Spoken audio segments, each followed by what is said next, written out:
Ever pondered over the recent mayoral elections in the UK? What did the results reveal about the political landscape? Let's take a closer look. The recent mayoral elections in the United Kingdom were nothing short of fascinating, featuring some significant wins that are worth noting. One of the highlights was the victory of Conservative Ben Houchen, who won re-election as the Tees Valley Mayor. This was a remarkable feat, as Houchen managed to buck the anti-Tory trend, securing his place in a region that has historically been a Labour stronghold. But that's not all. The Labour Party also had its fair share of triumphs, winning the mayoral contests in 3 distinct regions. They took home victories in the East Midlands, North East and York and North Yorkshire.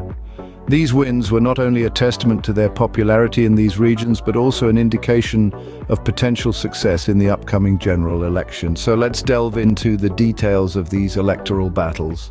In the Tees Valley, we witnessed a rather interesting scenario. Ben Houchen, a Tory, was re-elected as mayor, albeit with a reduced majority. Now, why is this noteworthy, you might ask? Well, the Tees Valley is a region with deep roots in Labour politics. It's a stronghold that has traditionally been painted red, not blue. Yet Houchen, a Conservative, has managed to secure a second term. He's not just survived, but thrived in a region where his party is often met with resistance.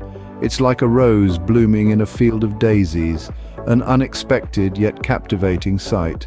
This victory, however, wasn't a landslide. The majority that once stood tall has been whittled down, reflecting the shifting political winds in the region. Despite an overall anti-Tory sentiment, Houchen managed to hold his position, a feat worth exploring.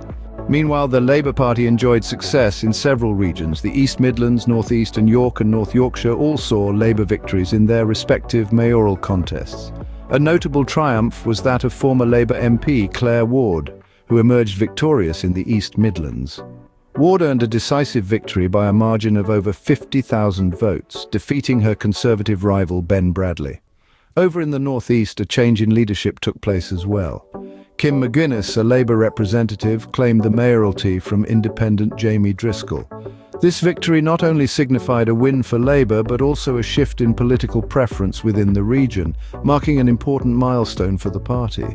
Meanwhile, in York and North Yorkshire, the Labour Party continued to demonstrate its influence and growing popularity, securing another mayoral win.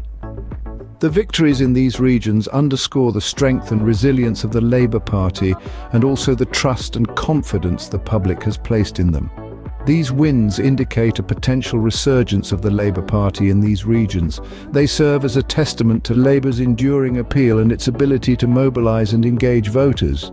And perhaps, just perhaps, they hint at a potential shift in the political landscape in the lead-up to the upcoming general election. What does this mean for the upcoming general election? In the political arena, victories and losses often serve as barometers for future contests.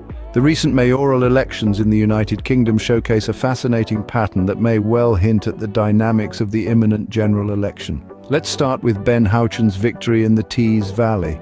Despite a reduced majority, Houchen managed to keep the mayor's seat, a stronghold for the Conservatives, in a region historically dominated by Labour. This suggests a certain resilience of the Conservatives, even in the face of an anti-Tory trend. It could be an indication that the Conservatives have the potential to fend off challenges in the general election. On the other hand, the Labour Party's victories in the East Midlands, North East and York and North Yorkshire paint a different picture. Former Labour MP Claire Ward's substantial victory over Conservative Ben Bradley by over 50,000 votes in the East Midlands could be seen as a sign of Labour's potential success in the upcoming election. Similarly, Kim McGuinness's win over independent Jamie Driscoll in the North East may signal a shift towards Labour in regions previously not dominated by the party. However, caution is required in reading too much into these results. While they offer some insight into the possible leanings of the electorate, they are not definitive predictors of the general election's outcome. Local issues often influence mayoral elections, and these might not necessarily be the same factors at play in a national contest. While these results offer a glimpse into the potential outcomes, the true test lies in the upcoming general election.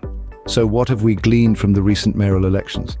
The Conservatives' Ben Houchen defied the anti-Tory trend with a victory in Tees Valley, a historically Labour stronghold, albeit with a reduced majority. Conversely, Labour saw success in the East Midlands, North East and York and North Yorkshire. Claire Ward's win over Ben Bradley by a margin of over 50,000 votes in the East Midlands was particularly noteworthy. These election results suggest potential success for both parties in the upcoming general election. As the political waves continue to ebb and flow, the UK's political landscape remains intriguing and unpredictable. Until the next election, we can only speculate and watch as the story unfolds.